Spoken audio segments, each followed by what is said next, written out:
Hello student, welcome back to my YouTube channel Shivam study knowledge. Dear student, आज के इस video में हम क्लास 12 सोशियोलॉजी यानी समाज शास्त्र के जितने भी स्टूडेंट हैं और इस बार 2024 में समाज शास्त्र का पेपर देने वाले हैं, तो उनका आज के इस वीडियो में 100 नंबर बिल्कुल पक्का होने वाला है। क्योंकि आज के इस वीडियो में हम मॉडल पेपर से सभी महत्वपूर्ण प्रश्न लेकर आए हैं जो आपके बोर्ड एग्जाम के लिए मोस्ट इंपॉर्टेंट है। 7 मार्च 2024 को ऐसे आएगा समाज शास्त्र में ये सारे क्वेश्चंस।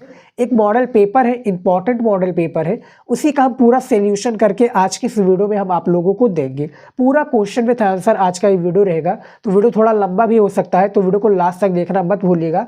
और इस वीडियो का मैं आपको पीडीएफ भी दूंगा, फ्री में पीडीएफ मिलेगा। कैसे मिलेगा ये आपको वीडियो में पता चलेगा, तो लास्ट तक देखिएगा। चलिए शुरू करते हैं और इस मॉडल पेपर को हम हल करते हैं। यहाँ पर देखिए स्टूडेंट, सबसे पहले आप लोगों को पता होगा जो आपका समाज शास्त्र है इसमें 4 तरह के प्रश्न होते हैं।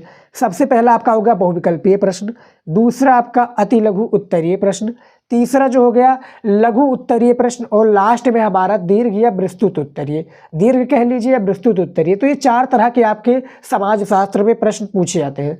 तो सबसे पहले जो पूछा जाता है वो बहुविकल्पीय प्रश्न है, तो सबसे पहले बहुविकल्पीय प्रश्नों से ही शुरुआत करेंगे। यहाँ पर देखिए सबसे पहला क्या प्रश्न पूछा गया है कि निम्नलिखित में कौन सी जाति की विशेषता नहीं है। यहाँ पर देखिए 4 आपके ऑप्शन है। पहला क्वेश्चन है आपका कि निम्नलिखित में कौन सी जो जात की विशेषता नहीं है। आपने पढ़ा होगा तो इसका आंसर आपको पता होगा, नहीं पढ़ा है तो कोई बात नहीं, अब इसका आंसर आप लोगों को देने वाला है। क्योंकि आज का वीडियो सबसे ज़्यादा इंपॉर्टेंट है और एक प्रकार से मॉडल पेपर को हम हल कर रहे हैं। तो इनमें से आपका जो राइट आंसर हो जाएगा, इनमें से आपका सी हो जाएगा राइट आंसर। क्या हो जाएगा? जात की विशेषता नहीं है स्टूडेंट, वो नहीं है। क्या है? व्यवसाय में भिन्नता जो है जात की विशेषता नहीं है। उसके बाद में देखिए दूसरा क्वेश्चन, ये सारे ऑब्जेक्टिव जितने भी क्वेश्चन से इंपॉर्टेंट होते हैं और कॉपी में ये सारे क्या है एक प्रकार से शोभा बढ़ाते हैं, कॉपी को सुधारते हैं। दूसरा है संस्कृतिकरण शब्द की उत्पत्ति किसने की है। ये काफ़ी क्या है इंपॉर्टेंट क्वेश्चन है, इसको हम बीवीआई भी कह सकते हो क्योंकि ये बार बार पूछा जाता है। तो देखिए जो संस्कृतिकरण शब्द की उत्पत्ति की थी, यदि आप लोगों ने पढ़ा हो तो इसका आपको आंसर पता होगा। इनमें से आपका ए हो जाएगा, एम श्रीनिवास हो जाएंगे, जो कि संस्कृतिकरण शब्द की उत्पत्ति इन्होंने ही की थी। ये याद रखिएगा। और स्टूडेंट याद रखिएगा इन वीडियो में, देखिए इस वीडियो में आपको कोई भी जो हमारे ऑब्जेक्टिव क्वेश्चन है यानी बहुविकल्पीय प्रश्न, इनका कोई भी ऑप्शन आपको गलत लग रहा है तो आप प्लीज़ हमें क्या है इंस्टाग्राम पर वीडियो के साथ में मैसेज भेजिए कि सर ये आपका पर्टिकुलर क्वेश्चन यानी एक हो या कोई भी क्वेश्चन हमारा गलत है इसमें, तो आप हमें प्लीज़ इन्फॉर्म कीजिएगा कि सर इसका ऑप्शन ये नहीं, ये होना चाहिए, आप गलत बता रहे हैं। फिर हम उसको रिसर्च करेंगे और आपके सामने लेकर आएंगे। और मैं हर वीडियो में बताता हूँ कि जो आपके बुक होते हैं या क्वेश्चन बैंक, उसमें काफ़ी बार जो होता है वो गलत ऑप्शन छाप दिया जाता है, तो बाद में हमें रिसर्च करना पड़ता है। तीसरा है संविधान के किस संशोधन में पहली बार, संविधान के किस संशोधन में पहली बार पंचायती राज को संवैधानिक परिस्थिति प्रदान की गई। देखिए काफ़ी फास्ट में बोल रहा हूँ। इनमें से देखिए पहले प्रश्न को पढ़िए, उसके बाद में आप सारे क्वेश्चंस का आंसर दीजिएगा। देखिए संविधान के किस संशोधन में पहली बार पंचायती राज को संवैधानिक परिस्थिति प्रदान की गई, तो वो आपका हो जाएगा 73वें संविधान में। क्या है? 73वें संशोधन में। अगला क्वेश्चन है हमारा, पूर्वग्रह होता है, पूर्वग्रह क्या होता है, और इसका मैं पीडीएफ भी आप लोगों को दूंगा। क्या दूंगा? पीडीएफ भी दूंगा, फ्री में मिलेगा। कैसे मिलेगा आपको वीडियो में पता चल जाएगा, वीडियो को लास्ट तक जरूर देखिए। तो यहाँ पर देखिए पूर्वग्रह होता है क्या हमेशा सकारात्मक, हमेशा नकारात्मक, या नकारात्मक और सकारात्मक दोनों, या इनमें से कोई नहीं। तो जो पूर्वग्रह होता है स्टूडेंट वो क्या होता है, ये नकारात्मक और सकारात्मक ये दोनों होता है। तो इनमें से आपका सी राइट आंसर है। अगला क्वेश्चन देखिए, देखिए सारे क्वेश्चंस इंपॉर्टेंट है और खासकर आपके 7 मार्च का जो आखिरी पेपर है समाज शास्त्र का, इसके लिए तो बहुत ही ज़्यादा इंपॉर्टेंट है। 5वां क्वेश्चन देखिए, एम श्रीनिवास का पूरा नाम क्या है। ये भी काफ़ी ज़्यादा इंपॉर्टेंट क्वेश्चन है, इसको भी हम बीवीआई कह सकते हैं। क्या कह सकते हैं? Very very important question.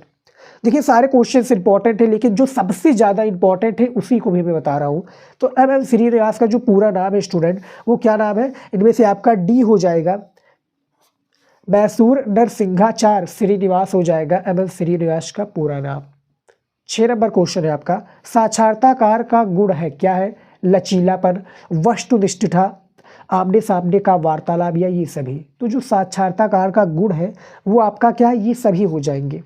लचीलापन भी, वस्तुनिष्ठता भी, आमने सामने का वार्तालाप भी, ये साक्षात्कार का गुण है।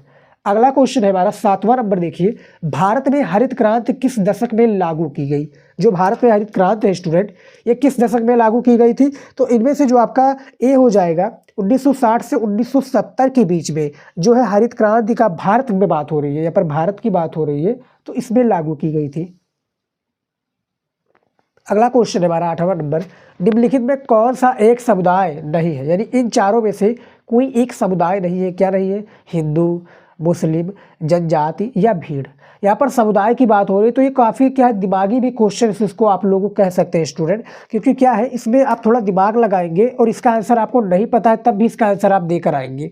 कैसे देकर आएंगे मैं आपको समझाता हूँ। देखिए, यहाँ पर निम्नलिखित में से कौन सा एक समुदाय, अब देखिए कोई आप पर्टिकुलर शादी में जाते हैं या किसी के क्या है, किसी की शादी में जाते हैं या कहीं पर भी जाते हैं आप, या कहीं पर एक प्रकार से कोई भी मेला लगा हो या कुछ भी हो, तो वहाँ पर क्या होता है, आपके एक समुदाय के लोग नहीं रहते, वो काफ़ी अलग अलग स्टेट के, काफ़ी अलग डिस्ट्रिक्ट के, काफ़ी अलग गाँव के, शहर के लोग वहाँ पर उपस्थित होते हैं। अब ये नहीं कि भैया आपके गाँव के, आपके समुदाय के हैं, सभी गाँव के होते हैं, तो वो क्या कहलाती है? भीड़ कहलाती है। तो इनमें से 8वें का जो आपका डी हो जाएगा, भीड़ कहलाएगा।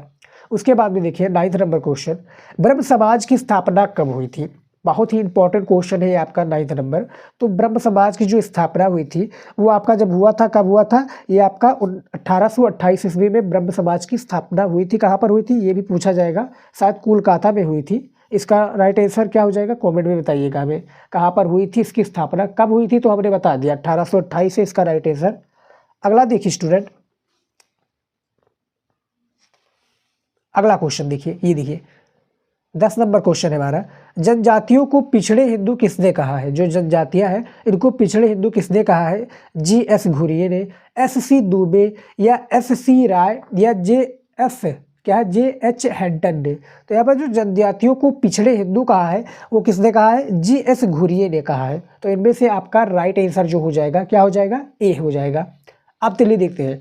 अब देखिए स्टूडेंट, हमारा आ चुका है अति लघु उत्तरीय प्रश्न, जो कि आपके बोर्ड एग्जाम में कितने नंबर का पूछा जाता है? 3 नंबर का एक क्वेश्चन पूछा जाता है ये अति लघु उत्तरीय का, और जो इम्पोर्टेंट होगा उसी को मैं आपको बताऊंगा। सारे क्वेश्चंस का आंसर मिलेगा आपको जो इस वीडियो में सारे क्लियर हो जाएंगे, और आपके 95% लाने का वो टारगेट बनेगा स्टूडेंट। यदि आपको जो भी टारगेट अचीव करना है उसके लिए आप मेहनत कीजिए। हमने सारे का प्लेलिस्ट बनाया हुआ है, जैसा कि मैं आपको बताता रहता हूँ हर एक वीडियो में कि हमने हर एक सब्जेक्ट का प्लेलिस्ट बना रखा हूँ, जिसमें आपको A to Z जानकारी, यानी एक प्रकार से जो आपकी तैयारी है वो बेहतर बना सकती है यदि आप वो उस सब्जेक्ट का, पर्टिकुलर सब्जेक्ट का वीडियो देख लेते हैं। समझ में आ गया? चलिए देखते हैं। यहाँ पर देखिए, सबसे पहला जो आपका अति लघु उत्तरीय का प्रश्न पूछा गया है मॉडल पेपर से कि भारत में जनजातियों की किन्हीं 3 विशेषताओं का उल्लेख कीजिए। जो भारत में जनजातियां हैं, किन्हीं 3 विशेषताओं के हमें उल्लेख करना है। तो यहाँ पर देखिए इसका आंसर, भारत में जनजातियों की 3 विशेषताएं निम्नलिखित प्रकार से हैं। देखिए किस तरह से आपको लिखना है ये भी हम आप लोगों को बताएंगे। फिलहाल जो हमारा वीडियो आ चुका है, आपने नहीं देखा तो चैनल पर मिल जाएगा, बोर्ड एग्जाम में समाज शास्त्र की कॉपी कैसे लिखें, उस तरह से जो हमारे बताए गए तरीके हैं, यदि आप उसको फॉलो करते हैं तो उस तरह से आप लिखकर काफ़ी अच्छे मार्क्स ला सकते हैं।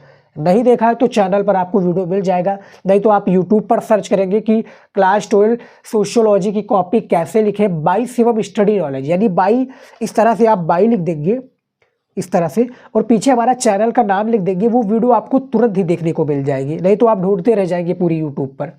समझ में आ गया स्टूडेंट? तो यहाँ पर देखिए जो हमारा पहला प्रश्न पूछा गया था कि भारत में जनजातियों की किन्हीं 3 विशेषताओं का उल्लेख कीजिए। तो इसकी 3 विशेषताएं देखिए कुछ इस प्रकार से है।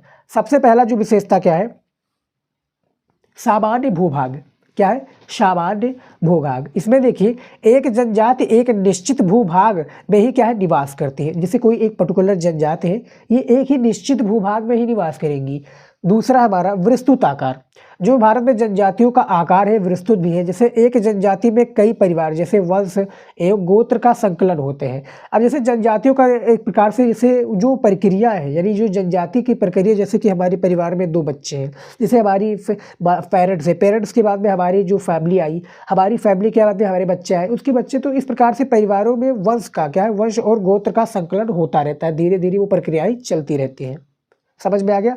तीसरा देखिए सामान्य भाषा। सामान्य भाषा में क्या होता है, एक जनजाति के लोग अपने विचारों का क्या है आदान प्रदान करने के लिए जनजाति की अपनी एक सामान्य भाषा का प्रयोग करते हैं। जैसे यहाँ पर समझिए कि सामान्य भाषा क्या है कि जो एक जनजाति है इसमें जो लोग होते हैं अपने विचारों को, यानी जैसे हमारा विचार है आपका विचार है तो दोनों पर्टिकुलर मिलता जुलता है, तो आदान प्रदान करने के लिए जनजाति की अपनी एक सामान्य भाषा का प्रयोग करते हैं जो भी वो भारत की जनजातियाँ होती हैं। जैसे हमारे यहाँ पर पर्टिकुलर सबसे ज़्यादा हिंदी बोली जाती है, शहर में सबसे ज़्यादा क्या है इंग्लिश और हिंदी दोनों बोली जाती है। उसके बाद में जैसे अलग अलग डिस्ट्रिक्ट में अलग अलग जो है स्टेट में अलग अलग लैंग्वेजेस चलते हैं, वैसे ही इसके बारे में बात हो रहा है। तो पहले का यहाँ पर देखिए, यदि आप इस तरह से भारत के जनजातियों की किन्हीं 3 विशेषताओं का उल्लेख करेंगे तो आपको जो है 3 नंबर एग्जामिनर बड़े ही आसानी से देगा। समझ में आ गया। अगला क्वेश्चन देखिए सारे क्वेश्चंस का हमने क्वेश्चन विथ आंसर लेकर आया हूँ। इसी बात पर आप स्टूडेंट वीडियो को लाइक, हमारे चैनल को सब्सक्राइब कर लीजिए, क्योंकि ऐसे ही यूट्यूब पर सारी चीज़ें हम आपको बताते रहेंगे और सारी चीज़ें हम आपको सामने लेकर आएंगे और आपकी तैयारी को जो है बेहतर बनाएंगे। दूसरा आपका देखिए, दूसरा जो प्रश्न है अति लघु उत्तरीय का कि सांप्रदायिकता निवारण के 3 सुझाव दीजिए। जो आपका सांप्रदायिकता निवारण है इसके हमें 3 सुझाव हैं। सबसे पहला है आपका, सांप्रदायिकता का सबसे बड़ा कारण चुनौती में लाभ की राजनीति है। जो सांप्रदायिकता में सबसे बड़ा जो कारण है क्या है, यहाँ पर हमें सुझाव देना था, तो क्या है सबसे बड़ा कारण है कि चुनौती में लाभ की राजनीति है। दूसरा है भारत एक धर्मनिरपेक्ष राज्य है। सभी को पता है भैया स्टूडेंट, आपको बताने की कोई आवश्यकता हमें नहीं है कि भारत जो है एक धर्मनिरपेक्ष क्या है राज्य है, लेकिन शाश्वत नैतिक जीवन मूल्यों की शिक्षा तो सभी क्या है, नैतिक जीवन मूल्यों की शिक्षा तो सभी, यहाँ पर देखिए शिक्षा तो सभी के लिए अनिवार्य होनी चाहिए। क्या है, सभी के लिए अनिवार्य होनी चाहिए। तीसरा हमारा, सरकार को सदैव ही इस बात का ध्यान रखना चाहिए कि उसके द्वारा ऐसे कोई कार्य नहीं किया जाए जिससे क्या है सांप्रदायिकता को प्रोत्साहन मिले। तो यहाँ पर सांप्रदायिकता निवारण के 3 सुझाव जो बताए गए थे स्टूडेंट, यहाँ पर देखिए जो हमारा क्वेश्चन है हमारा दूसरा कि सांप्रदायिकता निवारण के 3 सुझाव दीजिए, तो 2 ये है और तीसरा ये हो गया, यहाँ पर देख सकते हैं। और ज़्यादा जानकारी के लिए आप वीडियो को रोक कर भी क्वेश्चंस को लिख रहे हैं तो लिख लीजिए, इंपॉर्टेंट है स्टूडेंट। नहीं तो टिक लगाना चाहे तो लगा लीजिए, क्योंकि टिक लगाएंगे तो वहाँ पर भी क्या होता है कि काफ़ी बड़े में क्वेश्चन दिए होते हैं और यहाँ पर हमने शॉर्ट करके यानी शॉर्ट करके और आपको एक प्रकार से सटीक उत्तर दिया कि यदि आप इतना लिख देते हैं बोर्ड एग्जाम में तो 3 नंबर जो है आपका कन्फर्म है, एग्जामिनर नहीं काटेगा 3 नंबर, वो आगे देकर आपको बढ़ जाएगा। यानी 3 नंबर जो है आपके कॉपी पर लिख कर कि 3 नंबर के लायक क्वेश्चन है, आगे बढ़ जाएगा। अगला क्वेश्चन देखिए हमारा 3 नंबर, प्रक्षेपण पद्धति की 3 उद्देश्य बताइए। जो आपका प्रक्षेपण पद्धति है इसके हमें कोई 3 उद्देश्य बताना है, जो कि इस प्रकार से देखिए। सबसे पहले हमने जो कॉपी में बताया है और आप लोगों को यहाँ पर भी बता रहा हूँ कि सबसे पहले डालना जो है यानी एक प्रकार से हेडिंग डालना है कि इसके 3 उद्देश्य इस प्रकार से या निम्नलिखित प्रकार से या निम्न प्रकार से, ये सबसे ज़्यादा इंपॉर्टेंट है। ये नहीं कि आप डायरेक्ट ही लिखते चले जाइए कि हाँ भैया प्रक्षेपण पद्धति की ये 3 उद्देश्य है, सबसे पहला ये उद्देश्य, दूसरा ये है, तीसरा ये है। सबसे पहले जब ये डालेंगे तो एक प्रकार से हाईलाइट बन जाता है एग्जामिनर के कि हाँ बच्चे को लिखने का तरीका मालूम है। क्या है, लिखने का तरीका किस तरह से है, ये सबसे ज़्यादा मैटर करता है। ये नहीं कि आपने किस तरह से लिखा है, आपने सारे क्वेश्चंस का आंसर सही से दिया है। सबसे ज़्यादा जो मैटर करता है वो मैटर करता है आपकी लिखावट, कॉपी में किस तरह से लिखा है, साफ़ सुथरा कॉपी है, गंदगी तो कोई मचाई नहीं हुई, ये सबसे ज़्यादा एग्जामिनर का मोटिवेट करता है। और यदि आप वहीं पर गड़बड़ कर दिए तो समझ लीजिए भैया आपका काफ़ी अच्छा क्या है जो आपने लिखा है वहाँ पर नंबर भी अच्छा कटेगा। तो इसीलिए क्या है ये सारी चीज़ें आप कीजिए और जो मैं बता रहा हूँ लिखने का जो तरीका आपको बताता हूँ उस पर आप ज़रूर गौर कीजिएगा। तो यहाँ पर देखिए इसके 3 उद्देश्य इस प्रकार से हैं। सबसे पहला जो उद्देश्य क्या है, यहाँ पर देखिए प्रक्षेपण का संबंध कृत्रिम घटनाओं एवं व्यवहारों से ना होकर क्या है स्वाभाविक रूप से अथवा स्वतः विकसित होने वाली घटनाओं से है। नंबर दूसरा है प्रेक्षणकर्ता की उपस्थिति घटनाओं के घटित होने के समय क्या है, प्रक्षेपणकर्ता की जो उपस्थित है ये घटनाओं के घटित होने के समय ही आवश्यक है। तीसरा है हमारा प्रक्षेपण को सोच समझ कर क्या है, जो प्रक्षेपण है इसको सोच समझ कर या व्यवस्थित में आयोजित किया जाता है। तो जो प्रक्षेपण पद्धति है इसके 3 जो हमें उद्देश्य बताने थे, जैसा कि आप देख सकते हैं हमें 3 उद्देश्य के बारे में बता दिया है और तीनों का आंसर जो है दे दिया है। आप बोर्ड एग्जाम में जो है काफ़ी स्टूडेंट सोचते हैं कि सर ये तो आपने क्या है क्वेश्चन बैंक वाला ही छाप दिया है, तो वहाँ पर आप गौर करेंगे क्वेश्चन बैंक से और आपके बुक से ही रिलेटेड सारे क्वेश्चन आएंगे। और क्वेश्चन बैंक में क्या होता है, आप लोगों ने देखा होगा जो हमारा अति लघु उत्तरीय प्रश्न है वहाँ पर थोड़े बड़े में उसका आंसर दिया होता है। अब यही आप जाकर देखेंगे कि प्रक्षेपण पद्धति की 3 उद्देश्य बताइए, तो काफ़ी बड़े में उसका आंसर आप लोगों को देखने को मिल जाएगा। तो वहाँ पर करना क्या है आपको, वहाँ पर जो मैं आपको बता रहा हूँ कि किस तरह से करना है, देखिए वहाँ पर छोटे छोटे इंपॉर्टेंट पॉइंट होते हैं, उसी के हिसाब से जब आप लिखेंगे तो आपको ये 3 नंबर जो है कोई नहीं काट सकता। समझ में आ गया? चलिए देखते हैं अगला क्वेश्चन क्या है। नंबर क्वेश्चन देखिए क्या है स्टूडेंट, सामाजिक आंदोलन किस उद्देश्य से उत्पन्न होते हैं इनके बारे में बताइए। जो आपका सामाजिक आंदोलन है ये किस उद्देश्य से उत्पन्न होते हैं इसके बारे में आपको पूरा आंसर देना है। तो यहाँ पर देखिए इसका आंसर क्या है। देखिए सामाजिक आंदोलन में एक सामान्य अभिमुखता अथवा किसी परिवर्तन को लाने, ब्रैकेट में देखिए, या रोकने का तरीका होता है। सामाजिक आंदोलन प्रायः किसी जनहित के मामले में परिवर्तन लाने के उद्देश्य से, क्या है, परिवर्तन लाने के उद्देश्य से उत्पन्न होते हैं। जैसा कि जनजातीय लोगों के लिए जंगल के उपयोग का अधिकार सुनिश्चित करने के लिए, ये सारी चीज़ें होती हैं जो कि सामाजिक आंदोलन किस उद्देश्य से उत्पन्न होते हैं यहाँ पर बताया गया है। वीडियो को आप रोक कर भी स्टूडेंट देख सकते हैं, क्योंकि जैसा कि हमने बताया आपके लिए समझना इंपॉर्टेंट है। आप लोगों को भी पता होगा जो आपके समाजशास्त्र यानी सोशियोलॉजी में है, इसमें 4 तरह के प्रश्न होते हैं। 4 तरह के प्रश्न कौन सा होता है, बहुविकल्पीय, अति लघु उत्तरीय, लघु और विस्तृत उत्तरीय। और बहुविकल्पीय में आपका 10 प्रश्न होता है, अति लघु उत्तरीय में जो है आता 10 प्रश्न होता है, लघु में आपका 6 प्रश्न होता है, और जो हमारा दीर्घ उत्तरीय प्रश्न है इसमें 3 क्वेश्चन होते हैं। तो उसी के हिसाब से हम ये सारे क्वेश्चन आज की इस वीडियो में हम आप लोगों को बता रहे हैं, क्योंकि मॉडल पेपर को हम हल कर रहे हैं। तो मॉडल पेपर से रिलेटेड जितने भी प्रश्न है इसके वीडियो में बता रहे हैं।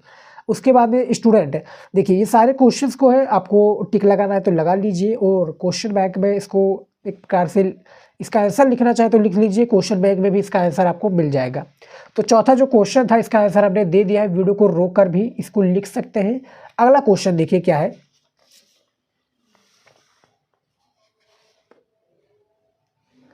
देखिए 5वां क्वेश्चन है हमारा, मातृवंशीय परिवार से आप क्या समझते हैं। जो मातृवंशीय परिवार है, अब यहीं पे पितृवंशीय परिवार आ जाता तो वहां पर भी मैं आपको समझा देता हूं कि क्या होता है। देखिए मातृवंशीय परिवार से आप क्या समझते हैं। देखिए ऐसे परिवार जिनमें माता परिवार की क्या हो प्रमुख होती है, जैसे जो ऐसे परिवार होते हैं, अब जैसे किसी में क्या है फादर नहीं होते हैं, किसी में क्या है मदर नहीं होती है, तो जैसे यहाँ पर मदर की बात हो रही है कि मातृवंशीय परिवार में एक क्या है, मातृवंशीय परिवार ऐसे परिवार की प्रमुख होती है जिसे मातृवंशीय परिवार कहलाती है। जनजातियों में ऐसे परिवार पाए जाते हैं, जो जनजातियाँ इसमें परिवार ऐसे पाई जाती है। अब यहीं पे पितृवंशीय परिवार हो जाता है, तो यहाँ पर जो माता का अधिकार है यहाँ पर पिता का हो जाता है। समझ में आ गया स्टूडेंट, यही दोनों में फ़र्क होता है। और मातृवंशीय परिवार और पितृवंशीय परिवार में आपको डिफरेंस भी बताने को आ जाएगा, तो इसको भी आप तैयार कर लीजिए, काफ़ी ज़्यादा इंपॉर्टेंट क्वेश्चन है। अगला हमारा क्वेश्चन है 6 नंबर। देखिए 6 नंबर क्वेश्चन क्या है, जनतांत्रिक राजनीति से आप क्या समझते हैं। जो आपका जनतांत्रिक राजनीति है इससे आप क्या समझते हैं, इसके बारे में इसका आंसर देना है आपको। तो यहाँ पर देखिए जनतांत्रिक राजनीति से अभिप्राय राजनीति के उस प्रारूप से है जिसमें आम लोग क्या है, जिसमें जो आम लोग हैं, ब्रैकेट में देखिए जनता चुनाव के माध्यम से सरकार का चयन करते हैं। इसके लिए विभिन्न राजनीतिक दल अपने अपने क्या है, विभिन्न राजनीतिक दल जो है ये अपने अपने प्रत्याशी चुनाव में उतारते हैं, जो प्रत्याशी उसको चुनाव में उतारते हैं तथा बहुमत प्राप्त करने वाला दल सरकार का गठन करता है। अब यहाँ पर थोड़ा स्टूडेंट यदि आप समझेंगे, क्योंकि आप लोगों ने 11th में भी सोशियोलॉजी को पढ़ा है, तो वहाँ पर बताया गया है कि जनतांत्रिक, आपने इसके बारे में काफ़ी सुना होगा कि जनतांत्रिक राजनीति क्या होता है। आपने नहीं पढ़ा है तो जाकर आप फिर से देखेंगे 11th में। अब 11th में आप कैसे देखेंगे, आपका पिछले साल का बुक होगा, तो वहाँ पर आप जब देखेंगे तो ये क्वेश्चन आपको मिला होगा कि जनतांत्रिक राजनीति से आप क्या समझते हैं। तो इसमें जिसमें आम लोग क्या है, जिसमें जैसे क्या है, जिसमें आम लोग जनता चुनाव के माध्यम से सरकार का चयन करते हैं। जैसे हम आम लोग जनता है तो वो चुनाव के माध्यम से, जैसे कोई भी सरकार हो, कांग्रेस हो या कोई भी सरकार हो, कांग्रेस हो गया, भाजपा हो गया या मायावती सरकार, कोई भी होगा, तो उसका एक पर्टिकुलर क्या होता है, इसका एक लू होता है कि जनता के चुनाव के माध्यम से सरकार का चयन करते हैं। इसके लिए विभिन्न राजनीतिक दल अपने अपने जो प्रत्याशी उसको उतारते हैं अपने अपने, जैसे उसका एक प्रकार से वो सदस्य है, इसका एक सदस्य है, तो वो पर्टिकुलर जो एक प्रकार से जो राजनीतिक तंत्र होगा वहाँ पर वो सारी चीज़ें अप्लाई होता है। तो राजनीतिक जो जनतांत्रिक राजनीति वो इसी प्रकार से होती है और बहुमत प्राप्त करने वाला दल सरकार का क्या है गठन करता है। ये समझ में आ गया। 6 नंबर क्वेश्चन है, इसका आंसर इसी तरीके से आपको देना है। अगला हमारा 7वां नंबर क्वेश्चन देखिए क्या है। ग्राम पंचायत के 3 कार्यों का उल्लेख कीजिए। जो ग्राम पंचायत है इनके 3 कार्यों का हमें उल्लेख करना है। इसका उल्लेख कीजिए, किस प्रकार से कीजिएगा। देखिए ग्राम पंचायत के कार्यों का उल्लेख इस प्रकार से है। यहाँ पर देखिए सबसे पहला है आर्थिक विकास के लिए योजनाएं एवं कार्यक्रम बनाना, यानी जो आर्थिक विकास है इसके लिए योजनाएं एवं कार्यक्रम को बनाना। दूसरा है सामाजिक न्याय को प्रोत्साहित करने वाला कार्यक्रम, जो सामाजिक न्याय है इसको प्रोत्साहित करने वाला ये कार्यक्रम। तीसरा हमारा शुल्क यात्री कर, क्या है जो शुल्क है, शुल्क यात्री कर, जुर्माना, अन्य कर आदि लगाना व एकत्र करना। ये एक प्रकार से ग्राम पंचायत के 3 कार्यों का उल्लेख हुआ है। जैसा कि आप देख सकते हैं ये सारे जो कार्य हैं इंपॉर्टेंट है और 3 ही कार्यों के बारे में पूछा गया है। जब इसके बारे में ग्राम पंचायत का एक संक्षिप्त टिप्पणी के बारे में भी पूछा जाता है तो इसको भी आप तैयार कर लीजिएगा, आपका आएगा ये क्वेश्चन। समझ में आ गया। अगला क्वेश्चन देखिए, यहाँ पर देखिए 8 नंबर क्वेश्चन है स्टूडेंट, भूमि सुधार से आप क्या समझते हैं। जो भूमि सुधार है इसके बारे में आपने काफ़ी सुना होगा। इसके बारे में देखिए कि भूमि सुधार से आप क्या समझते हैं। आंसर देखिए भूमि सुधार एक ऐसी प्रक्रिया है, भूमि सुधार जो है ये एक ऐसी प्रक्रिया है जिसमें देखिए क्या है, देखिए जिसमें भूमि स्वामित्व के क्या है, भूमि स्वामित्व के पुनर्वितरण के साथ साथ, स्वामित्व के पुनर्वितरण के साथ साथ भूमि जोत में होने वाले सुधारों को क्या है सम्मिलित किया जाता है। भूमि सुधार राज्य के विषय में अंतर्गत आता है, अतः इससे संबंधित कानून राज्य द्वारा बनाए गए भूमि सुधार अधिनियम 1950 में पारित हुआ। अब यहाँ पर थोड़ा आप समझेंगे कि भूमि सुधार से आप क्या समझते हैं, इसके बारे में परिभाषा है और ये भी पूछा जाता है आपके ऑब्जेक्टिव के फॉर्म में पूछा जाएगा कि भूमि सुधार जो अधिनियम है ये कब पारित हुआ था। तो ये 1950 में हुआ था, जैसा कि आप देख सकते हैं। ये सारे क्वेश्चंस इंपॉर्टेंट है, लिख लीजिए स्टूडेंट। और मैं बार बार बताता हूँ यदि आपने कॉपी वाला वीडियो नहीं देखा है तो वीडियो आपको मिल जाएगा, वो जरूर देखिएगा। उससे आपको काफ़ी ज़्यादा हेल्प मिलेगा कि बोर्ड एग्जाम में जो है कॉपी को कैसे लिखना चाहिए। यानी हर एक पर्टिकुलर सब्जेक्ट का अलग अलग कॉपी लिखने का तरीका होता है। जैसे मैथ में होगा, आप लोगों ने देखा होगा मैथ में अलग प्रकार से होता है, इकोनॉमिक्स में अलग प्रकार से क्वेश्चन का आंसर देना होता है, सोशियोलॉजी में अलग, जियोग्राफी में अलग। तो सबका एक अलग अलग पर्टिकुलर क्या होता है, एक शेड्यूल होता है कि इस तरह से कॉपी लिखेंगे तो एग्जामिनर भैया खुश होकर हमें फुल मार्क्स देगा। तो वो सारी चीज़ें हमने बताई हुई है। उसके बाद में देखिए 9 नंबर हमारा प्रश्न, 9 नंबर हमारा प्रश्न है कि उदारीकरण को परिभाषित कीजिए। जो उदारीकरण है इसको परिभाषित कीजिए। तो यहाँ पर देखिए उदारीकरण शब्द का तात्पर्य ऐसे अनेक नीतिगत निर्णयों से है, अनेक क्या है, नीतिगत निर्णयों से है जो भारत सरकार द्वारा 1991 में भारतीय अर्थव्यवस्था को विश्व बाजार के, क्या है जो भारतीय अर्थव्यवस्था है इसको विश्व बाजार के खोल देने का, विश्व बाजार के लिए खोल देने के उद्देश्य से लिए गए भारत सरकार ने 1991 में अपनी आर्थिक नीति में कुछ परिवर्तन लाने का क्या है निर्णय लिया था। यहाँ पर देखिए जो पूछा गया था हमारा प्रश्न कि उदारीकरण को क्या है, उदारीकरण को आपको परिभाषित करना है। तो इसी प्रकार से इसका आंसर देना है उदारीकरण को, कि उदारीकरण का तात्पर्य है, उदारीकरण को परिभाषित इस तरह से किया गया है। जैसा कि आप देख सकते हैं कि उदारीकरण किसे कहते हैं। उदारीकरण के बारे में जब आपका प्रश्न पूछा जाए तो इसी प्रकार से इसका आंसर दीजिएगा। समझ में आ गया। चलिए देखते हैं अगला क्वेश्चन क्या है। सारे क्वेश्चन इंपॉर्टेंट है और खासकर इसको लिखने में स्टूडेंट बहुत ही ज़्यादा मेहनत लगता है। तो आपने स्टूडेंट वीडियो को लाइक नहीं किया तो लाइक कर दीजिए, क्योंकि हम ऐसे इंपॉर्टेंट वीडियो आप लोगों के लिए लाते रहते हैं। देखिए 10 नंबर क्वेश्चन क्या है हमारा, जन्म दर से आप क्या समझते हैं। जन्म दर, मृत्यु दर, इसके बारे में भी काफ़ी पूछा जाता है। और जन्म दर और मृत्यु दर में क्या है डिफरेंस भी पूछे जाएंगे, यानी अंतर भी पूछा जाएगा। तो इसको भी आप तैयार कर लीजिएगा। यहाँ पर देखिए जन्म दर से आप क्या समझते हैं इसके बारे में बात हो रही है। तो यहाँ पर देखिए एक वर्ष में प्रति 1000 व्यक्तियों में, एक वर्ष में प्रति 1000 व्यक्तियों में जितने जीवित बच्चों का जन्म होता है, जितने जीवित बच्चों का जन्म होता है उसी जन्म दर कहते हैं। यहाँ पर आपको थोड़ा समझेंगे, ये आपके बहुविकल्पीय में भी पूछा जाएगा कि जन्म दर, यानी जन्म दर से आप क्या समझते हैं, जन्म दर किसे कहते हैं, जन्म दर कितने व्यक्तियों के द्वारा होता है। तो यहाँ पर पूछ लिया जाएगा कि प्रति 1000 व्यक्तियों में जितने जीवित बच्चों का जन्म होता है उसी जन्म दर कहा जाता है। समझ में आ गया। तो 10 प्रश्न जो हमारा था अति लघु उत्तरीय का, ये हमने बता दिया है, यानी क्वेश्चन विथ इसका आंसर हमने आपको दे दिया है। चलिए देखते हैं अगला क्वेश्चन क्या है।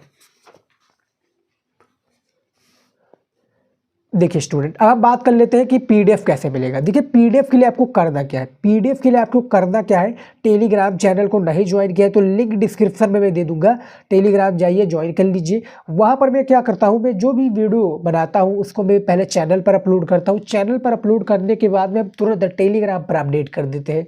फिर वही कि टेलीग्राम के अपडेट के साथ में हम आपको पीडीएफ भी दे देंगे कि भैया ये पीडीएफ है, जाइए फ्री में डाउनलोड कर लीजिए।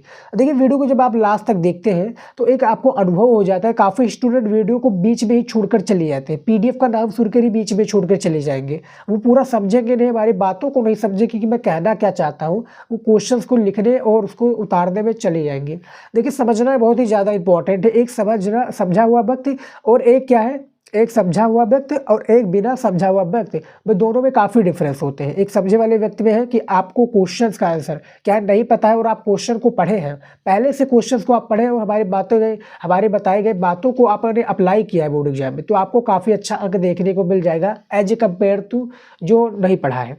तो जो नहीं समझा है हमारी बातों को, जो नहीं जानता है, देखिए एक प्रकार से हमने भी पेपर दिया है, हाई स्कूल इंटरमीडिएट का दोनों दिया है और उसमें काफ़ी अच्छे मार्क्स भी हमारे लोगों को आए हैं। हम जैसे लोगों को काफ़ी अच्छे, हमारे दोस्त भी थे तो उनको भी काफ़ी अच्छा मार्क्स आया है, हमारा भी मार्क्स आया था, तो दोनों साथ में ही काफ़ी, जो हमारे दोस्त हैं उनका भी काफ़ी अच्छा अंक आया है। तो हमें एक प्रकार से अनुभव है कि बोर्ड एग्जाम में क्या एग्जामिनर देखता है और हमारी जो टीचर्स से भी बातें हुई है, जो कॉपी चेक करने जाते हैं बोर्ड एग्जाम में, उनसे भी बात होती है कि किस प्रकार से बच्चों को वो मार्क्स देते हैं। तो यही सारी चीज़ें हम आपको बताते हैं। अब देखिए पीडीएफ के लिए तो हमने बता दिया, टेलीग्राम पर जाइए और वीडियो भी आप क्या है, हमें इंस्टाग्राम पर वीडियो भी भेजेंगे, वीडियो के साथ में भेजेंगे कि सर ये वीडियो है, इसी का हमें पीडीएफ चाहिए, तो पीडीएफ भी आपको दे देंगे फ्री में, कोई इसके लिए चार्जेस हम नहीं लेते हैं अपने चैनल पर। समझ में आ गया? चलिए देखते हैं। यहाँ पर देखिए लघु उत्तरीय प्रश्न आ गया, जो कि 6 नंबर का एक प्रश्न होता है। कितने नंबर का? 6 नंबर का आपका एक प्रश्न होता है और ये क्लास 12 सोशियोलॉजी का मोस्ट इंपॉर्टेंट एक प्रकार से क्वेश्चन है, महत्वपूर्ण है लघु उत्तरीय का प्रश्न। तो यहाँ पर देखिए सबसे पहला जो आपका प्रश्न है लघु उत्तरीय का सोशियोलॉजी का, कि साक्षरता पद्धति को समझाइए तथा उसके गुण एवं दोषों का उल्लेख कीजिए। जो साक्षरता पद्धति है इसके बारे में इसका एक प्रकार से हमें आंसर बताना है और इसके जो गुण और दोषों का हमें उल्लेख करना है। तो यहाँ पर देखिए सबसे पहले इसका आंसर देखेंगे, फिर हम सारी चीज़ों को करेंगे। यहाँ पर देखिए पोलिंग यंग के अनुसार, जो पोलिंग यंग है इनके अनुसार कि साक्षरता कार्य एक व्यवस्थित विधि मानी जाती है। साक्षरता कार्य क्या है? एक व्यवस्थित विधि मानी जा सकती है जिसके द्वारा एक व्यक्ति एक अपेक्षाकृत अजनबी के अंतरिक्ष, एक जो व्यक्ति है एक अपेक्षाकृत अजनबी के आंतरिक जीवन से क्या है, न्यूनाधिक कल्पनात्मक रूप से प्रवेश करता है। ये पोलिंग यंग के अनुसार साक्षरता पद्धति का परिभाषा है। यानी आपके सोशियोलॉजिस्ट के हिसाब से भी बोर्ड एग्जाम में पूछे जाएंगे कि रेटिजल के शब्दों में दीजिए, तो जियोग्राफी में हो गया आपके, इसमें प्रकार से पूछे जाएंगे कि जो है जीएस घुरिये के अनुसार दीजिए या आपके क्या स्कनर के अनुसार दीजिए। उसके बाद में क्या है जो चार्ल्स उड है या जो भी सारे के जो हमारे सोशियोलॉजिस्ट हैं उनके बारे में आपको परिभाषा देना होगा स्टूडेंट बोर्ड एग्जाम में। तो इनके अनुसार यानी एक प्रकार से इनके अनुसार साक्षरता पद्धति का परिभाषा ये है। अब देख लेते हैं गुण और दोषों के बारे में। यहाँ पर देखिए गुण, सबसे पहले गुण देखिए घटनाओं का अवलोकन, स्पष्टीकरण, संभव ऐतिहासिक भावनात्मक पृष्ठभूमि का ज्ञान, अमूर्त घटनाओं का अध्ययन, लचीली पद्धति, मनोवैज्ञानिक दृष्टि से उपयोगी। उसके बाद में देखिए मर्मभेद अध्ययन। ये कुछ इस प्रकार से क्या है, गुण है। ये इसके बारे में आपको थोड़ा भी आंसर लिखना पड़ेगा जब आपका आएगा विस्तृत उत्तरीय में। तो जैसे कि हमने बताया कि घटनाओं का अवलोकन, स्पष्टीकरण, संभव ऐतिहासिक भावनात्मक क्या पृष्ठभूमि का ज्ञान, फिर अमूर्त घटनाओं का अध्ययन, लचीला पद्धति, मनोवैज्ञानिक दृष्टि से उपयोगी या मर्मभेदक अध्ययन। तो इनके बारे में आपको थोड़ा आगे लिखना भी पड़ेगा कि इसका परिभाषा क्या होता है, इसके घटनाओं का अवलोकन के बारे में क्या है, इसका आपको थोड़ा आगे लिखना पड़ेगा क्योंकि वहाँ पर आपको 150 शब्दों में इसका आंसर देना पड़ेगा। यहाँ पर तो सिर्फ आपको 50 ही शब्दों में आंसर देना है। किसका? लघु उत्तरीय का। सोशियोलॉजी में बात कर रहा हूँ। हर एक सब्जेक्ट का अलग अलग उसका एक रूटीन होता है, कितने शब्दों में देना है परिभाषा। अब देख लेते हैं दोष, जिसको हम हानि कहते हैं। गुण यानी लाभ, दोष यानी हानियाँ। यहाँ पर देखिए दोषपूर्ण क्या है, दोषपूर्ण स्मरणहीनता की भावना, पृथक सामाजिक पृष्ठभूमि, अनावश्यक सूचनादाता को राजी करने की समस्या, व्यक्तिगत पक्षपात, ये दोष हानियाँ है किसकी? एक प्रकार से साक्षरता पद्धति की। दोष यानी हानियाँ बता दिए, गुण यानी लाभ भी बता दिया। इनके बारे में भी आपको आगे लिखना पड़ेगा। क्या है? आगे इनके बारे में भी लिखना पड़ेगा जब आपका ये दीर्घ उत्तरीय में पूछा जाएगा, जो कि 8 नंबर का एक क्वेश्चन होता है सोशियोलॉजी में, तो उसी प्रकार से इसका आंसर हमें देना पड़ेगा। समझ में आ गया? आप चलिए देखते हैं अगला क्या है। देखिए इसमें आपके 6 क्वेश्चन पूछे जाते हैं। जो आपका लघु उत्तरीय प्रश्न है इसमें 6 क्वेश्चन पूछे जाते हैं, जिसका मैंने पहले का आंसर बता दिया है। दूसरे का आंसर देखिए क्या है, यहाँ पर देखिए। हरित क्रांति का अर्थ समझाते हुए कृषक समाज पर पड़ने वाले प्रभावों का उल्लेख कीजिए। यानी जो हरित क्रांति है इसका अर्थ समझाते हुए इसके समाज पर जो पड़ने वाले उल्लेख का हमें इसका उल्लेख करना है। तो यहाँ पर देखिए आंसर देखिए क्या है। हरित क्रांति द्वारा 1960 से 70 के दशकों की उन क्षेत्रों में, क्या 1960 से 70 के दशकों में उन क्षेत्रों में जहां ये प्रभावशाली रही, जैसे हरित क्रांति कृषि आधुनिकीकरण का एक सरकारी कार्यक्रम था। क्या है? ये एक सरकारी कार्यक्रम था। इसके लिए आर्थिक सहायता अंतर्राष्ट्रीय संस्थाओं, क्या है? आर्थिक सहायता अंतर्राष्ट्रीय संस्थाओं, आगे देखिए क्या है, द्वारा दी गई थी। क्या है? द्वारा दी गई थी तथा क्या है, ये आर्थिक उत्पादकता वाले अथवा संकर बीजों के साथ कीटनाशकों, खादों तथा किसानों के लिए अन्य निवेश देने पर क्या है, केंद्रित थी। यानी जो हरित क्रांति का अर्थ है पूछा गया था, इसी के बारे में इसका परिभाषा है पूर्ण रूप से कि इसके क्या है, हरित क्रांति का एक प्रकार से परिभाषा हो गया। क्या है? यहाँ तक परिभाषा है। अब इसके जो हरित क्रांति का पड़ने वाला जो प्रभाव है हरित क्रांति का, उसके बारे में हम इसका बात कर लेते हैं कि इसका परिभाषा क्या है। देखिए हरित क्रांति का प्रभाव देखिए। हरित क्रांति कृषि आधुनिकीकरण का एक सरकारी क्या है, कार्यक्रम था। हरित क्रांति के फसलें अधिक लाभ वाली थी क्योंकि इनसे अधिक उत्पादन होता था। हरित क्रांति से हरित क्रांति का प्रभाव सबसे ज़्यादा पंजाब, पश्चिमी उत्तर प्रदेश, तटीय आंध्र प्रदेश तथा तमिलनाडु के कुछ हिस्सों में ही चली। ये भी आपका बोर्ड एग्जाम में पूछा जाएगा कि सबसे ज़्यादा, आपकी 4 विकल्प दे दिया जाएगा और ये पूछा जाएगा कि हरित क्रांति सबसे ज़्यादा कहाँ पर पॉपुलर थी या चर्चित थी, सबसे ज़्यादा कहाँ प्रभाव में आया, तो वो पंजाब हो जाएगा फर्स्ट नंबर पर, क्योंकि पंजाब में सबसे ज़्यादा हरित क्रांति का प्रभाव पड़ा। समझ में आ गया? चलिए देखते हैं अगला। देखिए तीसरा क्वेश्चन जो हमारा है लघु उत्तरीय का, क्या है, दहेज प्रथा उन्मूलन हेतु उपायों का सुझाव दीजिए। जो दहेज प्रथा है हमारा, दहेज प्रथा के उन्मूलन उपायों का क्या है, सुझाव हमें दे रहा है कि दहेज प्रथा के क्या सुझाव है, उपाय हमें बताना है दहेज प्रथा को रोकने का। चौथा क्वेश्चन हमारा, किसी भी एक समाज सुधारवादी आंदोलन का वर्णन कीजिए। देखिए किसी भी एक जो समाज सुधारवादी आंदोलन है इसका हमें वर्णन करना है। पूर्ण रूप से इसका आंसर देना है, क्योंकि 50 शब्दों में जब इसका आंसर देंगे तब जाकर हमें 6 नंबर एग्जामिनर देगा। 5 नंबर प्रश्न हमारा, कृषक एवं नव किसान आंदोलन के बद्ध अंतर स्पष्ट कीजिए। यानी अंतर आपको स्पष्ट करना है, इसके बारे में इसका आंसर देना है। 6 नंबर हमारा प्रश्न है, अन्य पिछड़े वर्गों की समस्याओं की व्याख्या कीजिए। यानी जो अन्य पिछड़ा वर्ग है इनके हमें समस्याओं की व्याख्या करनी है, इनके बारे में इसका आंसर हमें पूर्ण रूप से देना है। तो पूर्ण रूप से इसका आंसर किस तरह से देंगे, इसका आंसर आपको क्वेश्चन बैंक, नहीं तो क्या है क्वेश्चन बैंक, नहीं तो बुक में इसका आंसर आपको मिल जाएगा। और 6 प्रश्न हमने बता दिया है जो कि महत्वपूर्ण है, मॉडल पेपर से लिए गए क्वेश्चन से, तब तो और भी ज़्यादा महत्वपूर्ण हो जाते हैं। अब देखिए स्टूडेंट, यही तक था हमारा वीडियो। अब आप लोग सोच रहे होंगे कि दीर्घ उत्तरीय और विस्तृत उत्तरीय, यानी जो दीर्घ या विस्तृत उत्तरीय प्रश्न इसको तो हमने बताया ही नहीं। देखिए इसका हमने पर्टिकुलर जो है वीडियो बना दिया है, जिसमें हमने बताया कि महत्वपूर्ण क्या है, महत्वपूर्ण अति लघु महत्वपूर्ण दीर्घ उत्तरीय प्रश्न, यानी समाजशास्त्र का महत्वपूर्ण दीर्घ उत्तरीय पर हमने वीडियो बनाया हुआ है। नहीं देखा है तो वीडियो हमारे चैनल पर मिल जाएगा, नहीं तो आप प्लेलिस्ट चेकआउट कीजिएगा क्लास 12 सोशियोलॉजी का, उसमें हमने प्लेलिस्ट को ऐड कर दिया है, जिसमें हमने सारी चीज़ें बताई हैं। सारी चीज़ें का वीडियो वहाँ पर हमारा प्लेलिस्ट में ऐड हो जाता है। और एक वीडियो हमारा जल्द ही आने वाला है महत्वपूर्ण दीर्घ उत्तरीय पर, तो वो भी वीडियो भी जरूर देख लीजिएगा, काफ़ी ज़्यादा इंपॉर्टेंट है आप लोगों के लिए। फिलहाल आज की इस वीडियो में स्टूडेंट बस यही तक था, हमने सारी चीज़ें बता दिया है, सिर्फ दीर्घ उत्तरीय प्रश्नों को छोड़कर उसका हमने पर्टिकुलर वीडियो बनाया हुआ है, जिसमें हमने पूरे बुक का हर एक चैप्टर का महत्वपूर्ण दीर्घ उत्तरीय प्रश्नों को बताया है। तो आज की इस वीडियो में देख सकते हैं स्टूडेंट, सारी चीज़ों को बताया है और एक मॉडल पेपर को सोल्यूशन करके दिया है। पीडीएफ के बारे में भी बता दिया कि पीडीएफ कैसे मिलेगा। 7 मार्च को जितने भी स्टूडेंट पेपर देने वाले सोशियोलॉजी का, ये सारे क्वेश्चंस इंपॉर्टेंट है, तैयार कर लेंगे तो